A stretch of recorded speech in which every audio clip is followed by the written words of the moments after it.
Assalamualaikum. Without wasting the time, let's start question number 2. Question number 2, decide which of the following are quadratic equation. It means यहाँ पे 6 questions लिखे 6 questions है, हमें ये बताना है कि ये 6 क्वेश्चंस में यानी 6 क्वेश्चंस में से कौन से क्वेश्चंस क्वाड्रेटिक इक्वेशन है और कौन से नहीं हैं. क्लियर. मैंने आपको इंट्रोडक्शन में ही समझाया था कि क्वाड्रेटिक इक्वेशन आइडेंटिफाई करने के लिए सिर्फ 2 ही कंडीशन होती है. फर्स्ट कंडीशन कि हम ये चेक करें वेरिएबल कितने हैं, और वेरिएबल कितने होने चाहिए. यस, वेरिएबल 1 होना चाहिए, 1 वेरिएबल होना चाहिए. एंड वेरिएबल का हाईएस्ट पावर यानी कि हाईएस्ट इंडेक्स जो है वो 2 होना चाहिए. मोर देन 2 नहीं चलेगा. क्लियर. और अगर 2 से छोटा रहेगा तो भी नहीं चलेगा. हाँ, अगर 2 भी है 1 भी है तो करेक्ट है. हाईएस्ट पावर 2 होना चाहिए. क्लियर. तो हमारा क्वेश्चन यहाँ पे टोटल 6 क्वेश्चंस है. मैं पहले ही आपको बता रही हूँ question number 4 and question number 6 आप खुद से ट्राई करोगे. क्वेश्चन नंबर 4 थर्ड का सिमिलर है और 6 तो बहुत ही ईजी है, वो आपको अभी समझ में आ जाएगा. तो हमारा फर्स्ट क्वेश्चन है x² + 5x - 2 = 0. ये हमारा फर्स्ट इक्वेशन है. करेक्ट. अब आप ये बताओ कि हमारे पास जो 2 कंडीशंस होती है तो उसमें पहली कंडीशन होती है हम ये चेक करते हैं वेरिएबल कितने. तो बताओ इस इक्वेशन में कितने वेरिएबल है. तो यहाँ पर 1 वेरिएबल है. किसी को 2 वेरिएबल दिख रहा है यहाँ पे. नो, ये 2 टाइम्स लिखा है लेकिन एक ही अल्फ़ाबेट है एक्स के अलावा और कोई दूसरा अल्फ़ाबेट नहीं है यहाँ पे. तो चलो पहली कंडीशन जो थी वो तो फुलफिल हो गई. ठीक है, वो हमारा कंप्लीट हो गया. हाँ भाई, एक वेरिएबल होना चाहिए. सेकेंड, वेरिएबल का हाईएस्ट पावर 2 होना चाहिए. तो यहाँ पे वेरिएबल के ऊपर क्या लिखा है 2 एंड यहाँ पे एक्स के ऊपर क्या लिखा है 1. करेक्ट. कुछ नहीं है, मतलब क्या है, इसके ऊपर लिखा है 2 एंड इसके ऊपर कुछ नहीं है, मतलब क्या है 1 है. क्लियर. हाईएस्ट पावर क्या है यहाँ पे 1 है. ओके. चलो सॉरी यहाँ पे इसका पावर 2 है एंड इसका पावर 1 है. तो 2 और 1 में हाईएस्ट पावर क्या हुआ 2. तो सेकंड कंडीशन भी हमारा सेटिस्फाई हो गया. क्लियर. 2 कंडीशन होती है, पहली कि एक वेरिएबल होना चाहिए, दूसरी हाईएस्ट पावर 2 होना चाहिए. करेक्ट. तो यहाँ पे कंप्लीट वही हो रहा है. इसका मतलब जो गिवन इक्वेशन है वो क्वाड्रेटिक इक्वेशन है.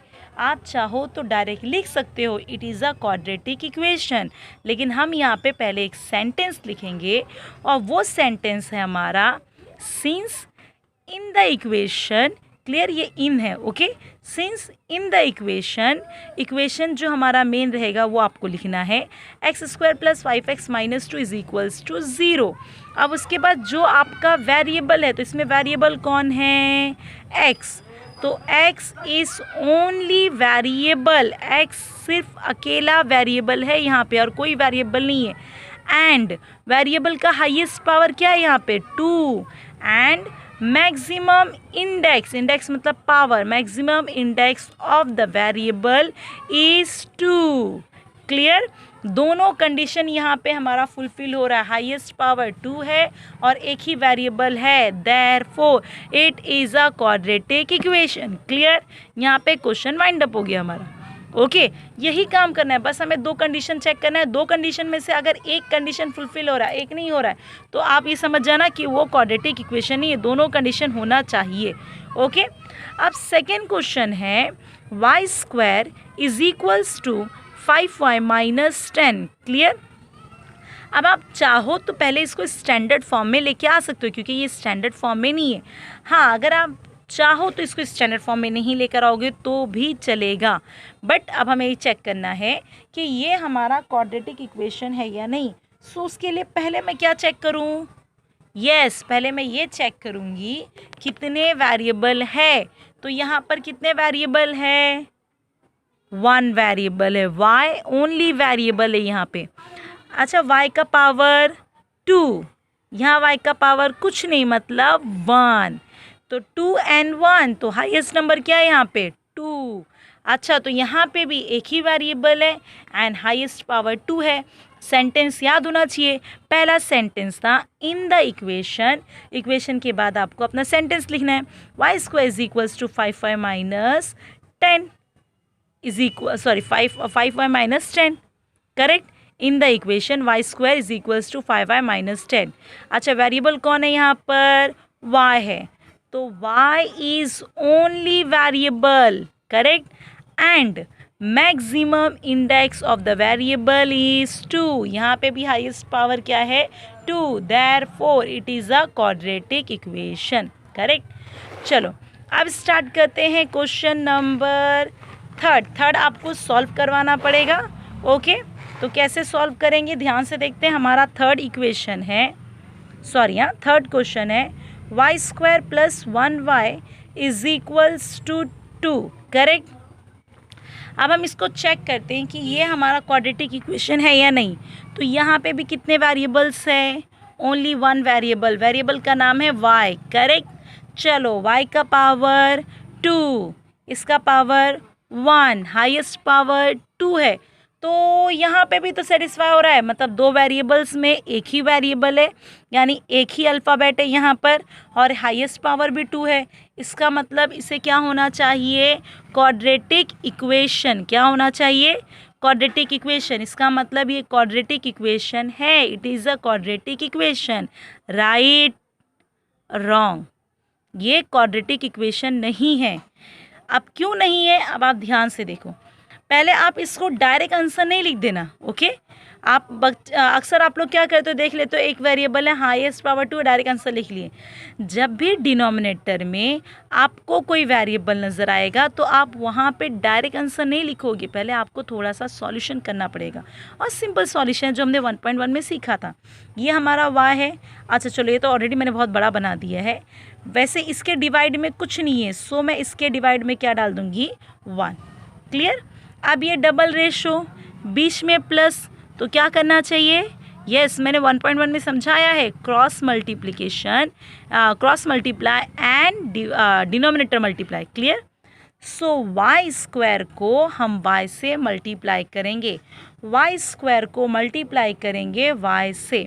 अब आप हमेशा याद रखना कि जब दो वेरिएबल्स मल्टीप्लाई होते हैं तो उनका जो पावर होता है उनके बीच में प्लस होता है, यानी 2 प्लस, इसका पावर कुछ नहीं मतलब 1, क्लियर।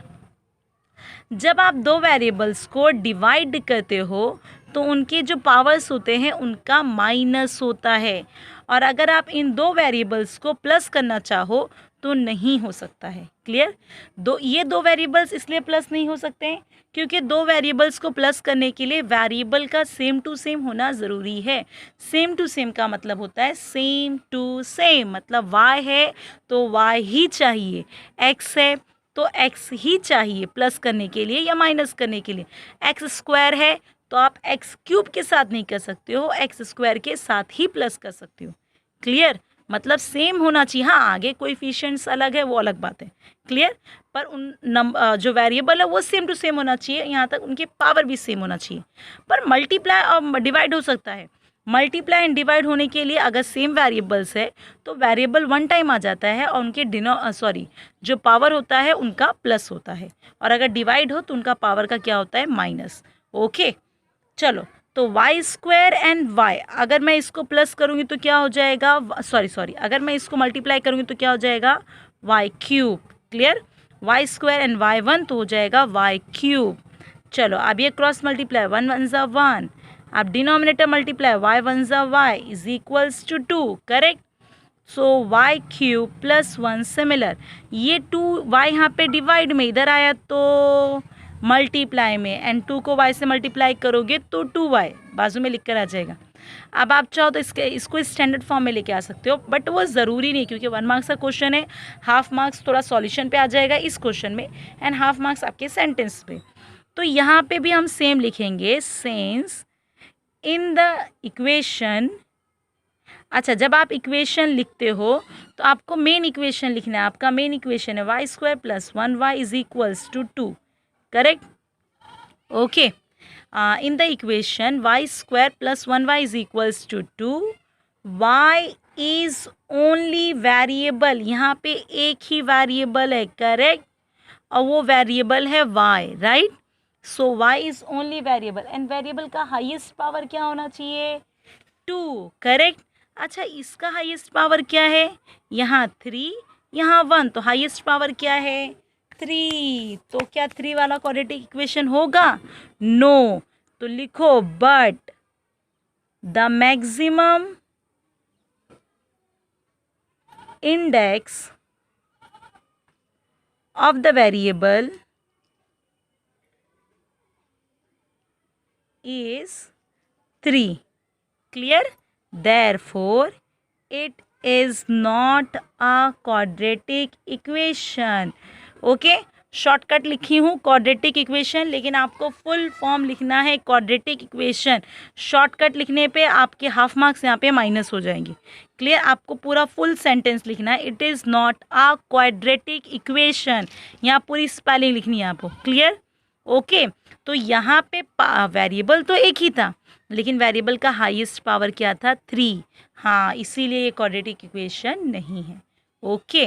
नाउ अब मैंने आपसे कहा था कि क्वेश्चन नंबर 4 आप खुद करेंगे, करेक्ट, ये सिमिलर क्वेश्चन नंबर 3 की तरह है। एंड क्वेश्चन नंबर 6 तो मेरे ख्याल से बताने की ज़रूरत ही नहीं पड़ेगी, है या नहीं, ओके। आप चेक कर लो, m क्यूब है, तो ये क्वेश्चन हमारा क्वाड्रेटिक इक्वेशन है, नो। तो बस आपको क्वेश्चन लिख के सेंटेंस बना के लिखना है। यहाँ पे m variable and highest power 2 है, सेम इसकी जैसा सेंटेंस बनेगा। इन द इक्वेशन आप ये इक्वेशन डाल लो, m is only variable but the maximum index of the variable is 3, okay, therefore करके it is not a quadratic equation, okay. Now अब आते हैं 5th क्वेश्चन पे, ये थोड़ा सा आप ध्यान से देखना, ओके। m+2 and m-5। अच्छा, इस वक्त जो मैं आपको करा रही हूँ वो थोड़ा सा मैं बेसिक बच्चों की तरह करवा रही हूँ, ओके। लेकिन आगे ऐसे बहुत बार हमारे क्वेश्चंस आते हैं, मतलब इसमें नहीं, बहुत मैक्स करने के लिए ऐसे क्वेश्चंस आते रहते हैं। इसे डबल ब्रैकेट मल्टीप्लिकेशन कहते हैं। जब हम 2 ब्रैकेट मल्टीप्लाई करते हैं तो किस तरह मल्टीप्लाई करते हैं वो ध्यान सुनो। असल में कैसा होता है, जब 2 ब्रैकेट मल्टीप्लाई होता है तो ईजी वाली ब्रैकेट को जो आपकी टफ ब्रैकेट है उससे मल्टीप्लाई किया करो, उसके हार्ड टर्म्स को। जैसे यहाँ पे अब यहाँ दोनों ही ईजी है, दोनों ही हार्ड है, कोई इसमें वो नहीं है, आप डिफरेंस नहीं कर सकते, दोनों सिमिलर है। तो आप एक ब्रैकेट को एक इससे, मतलब इसके एक नंबर से इससे मल्टीप्लाई करो, फिर हो जाएगा, फिर इस 2 को इससे मल्टीप्लाई करो। खैर, जब मैं डीप में मतलब आपको वो टाइप के क्वेश्चंस करवाऊंगी तब मैं बता दूंगी। फिलहाल मैं आपको इसको बेसिक इजी तरीके से करवाती हूँ। जब आपको ये करना होगा, अगर आपको आगे भी नहीं समझ में आता है तो आप 2 ब्रैकेट ऐसे ही मल्टीप्लाई कर सकते हो, भले ही मैं डायरेक्ट करवाऊँ, क्लियर। आगे चल के मैं डायरेक्ट करवाऊँगी, लेकिन आपको नहीं आता तो आप इसी वे में सॉल्व कर सकते हो। जब भी जो 2 ब्रैकेट आपको मल्टीप्लाई करना रहेगा तो जो ईजी ब्रैकेट रहेगा आप उसको स्प्लिट कर दो, क्लियर। तो यहाँ दोनों ईजी, मैंने आपसे कहा दोनों ही ईजी है, तो मैं फर्स्ट ब्रैकेट को स्प्लिट करती हूँ, आप ध्यान से देखो बेटा, क्लियर, ओके। सो m+2 है तो मैंने इसको स्प्लिट कर दिया है, m यहाँ लिखा है एंड +2 यहाँ लिखा है। आपको यही काम करना है, पहला वाला नंबर सेम टू सेम आपको उनकी साइन के साथ लिखना है। तो +m था तो मैंने +m ही लिखा है, ये +2 है तो मैंने +2 लिखा है, क्लियर, ओके। अब जो सेकेंड ब्रैकेट रहेगा, जो थोड़ी डिफ़िकल्ट ब्रैकेट रहती है, खैर यहाँ पे दोनों सिमिलर था, ओके। जो डिफ़िकल्ट ब्रैकेट रहती है, यानी जो सेकेंड ब्रैकेट रहेगा, आप उसको 2 टाइम्स लिखो। आप 2 टाइम्स कैसे लिखोगे वो ध्यान से देखो। एक यहाँ पे लिखो m-5 जस्ट इसके बाद, और एक यहाँ लिखो m-5, clear, okay, is equals to 0। चलो यहाँ तक क्लियर। चलो अब हम क्या करते हैं, इसको सिंपल मल्टीप्लाई करते हैं। मैंने अभी बताया मल्टीप्लाई का रूल क्या होता है, जब हम वेरिएबल्स मल्टीप्लाई करते हैं तो उनके पावर का प्लस होता है, तो इस बात को आपको ध्यान रखना है। और मल्टीप्लाई का एक और रूल है जो मैंने आपको बहुत पहले ही बताया है कि मल्टीप्लिकेशन करते वक्त मल्टीप्लाई नंबर्स का होता है, साथ ही साथ में उनके साइन का भी होता है, क्लियर। तो नाउ अब मल्टीप्लाई करते हैं, पहले m को m से मल्टीप्लाई करेंगे, पहले ये m पूरी ब्रैकेट के साथ मल्टीप्लाई होगा, सो m के साथ मल्टीप्लाई होगा तो m स्क्वायर, 1m तो m स्क्वायर हुआ ना, करेक्ट। दोनों की साइन प्लस है इसलिए मैं नहीं पढ़ रही हूँ। चलो अब m को मैं 5 के साथ करती हूँ, बट उससे पहले मैं साइन पढ़ लेती हूँ, ये प्लस ये माइनस, प्लस माइनस माइनस। अब m को मैं 5 से करूँगी तो हो जाएगा 5m, क्लियर, बात समझ में आ गई, क्योंकि m और 5 होगा तो दोनों साथ में आ जाएंगे। अब ये हमारा ख़त्म हो गया। अब आते हैं 2 इसकी तरफ, तो 2 को मैं m से करूँगी, बट अगेन उससे पहले साइन, तो ये प्लस ये प्लस प्लस प्लस प्लस 2 को m से किया तो 2m, करेक्ट। नाउ अब मैं m को सॉरी 2 को 5 से करूँगी, क्योंकि ये ब्रैकेट पूरे, ये नंबर पूरी ब्रैकेट के साथ हैं। तो पहले साइन करती हूँ मैं, प्लस माइनस माइनस, 2 5 ज़ा sorry plus minus minus, okay, and 2 5 ज़ा 10 इज इक्वल्स टू 0। अब यहाँ पे भी वाइंड अप नहीं हुआ, एक स्टेप रह गया हमारा। जो सिमिलर वेरिएबल है, आप मल्टीप्लाई तो है नहीं यहाँ पे, अब जो सिमिलर वेरिएबल है, अगर आपको नहीं समझेगा दोबारा आप रिटर्न करके देख लो कि मिस ने क्या बताएं, ओके। तो जो सिमिलर वेरिएबल्स है हम उसको प्लस या माइनस करें। तो अब आप मुझे बताओ, क्या एम स्क्वायर का यहाँ और कोई पार्टनर दिख रहा है आपको? नहीं, मतलब एम स्क्वायर का पार्टनर ही नहीं है, तो वो एज इट इज़। अच्छा, एम का पार्टनर है, यस, उसके बाजू में ही है, हाँ, तो इसका मतलब ये दोनों के बीच में प्लस माइनस हो सकता है, आप अंडरलाइन नहीं करेंगे। प्लस माइनस माइनस, तो हम माइनस करेंगे इन दोनों का। 5m में 2m माइनस किया तो 3m, क्लियर। 5m ग्रेटर है, इसकी साइन माइनस, तो यहाँ पर भी माइनस। मैंने कहा था जब आप प्लस माइनस करते हो तो जो ग्रेटर नंबर की साइन होती है वही डालना पड़ता है। अच्छा, ये सिंपल सा नंबर है, रियल नंबर है। तो अब आप मुझे बताइए, कोई और सिंपल सा नंबर है जिसके पास कोई वेरिएबल नहीं है? नहीं, तो इसका भी कोई पार्टनर नहीं है, तो ये भी as it is equals to 0। अब आप मुझे बताओ, यहाँ पे कितने वेरिएबल्स है? 1 वेरिएबल। हाईएस्ट पावर क्या है? 2। तो बताओ ये क्वाड्रेटिक इक्वेशन है या नहीं है? तो लिखो सिंस इन द इक्वेशन। अच्छा, आपको मैंने कहा है जब आप इक्वेशन लिखोगे तो आपका मेन इक्वेशन रहेगा, तो मेन इक्वेशन है m+2 m-5 is equals to 0, okay. In the equation variable कौन सा है? m is only variable. अच्छा, हाईएस्ट पावर क्या है? And maximum index of the variable is 2, correct. आप सेंटेंस लिखा दिया, अब तो समझ में आ गया ना बेटा आपको। आप लिखोगे in the equation m+2 m-5 is equals to 0, m is only variable and maximum index of the variable is 2, clear. Therefore it is a quadratic equation, okay. Again shortcut नहीं लिखना आप, ओके।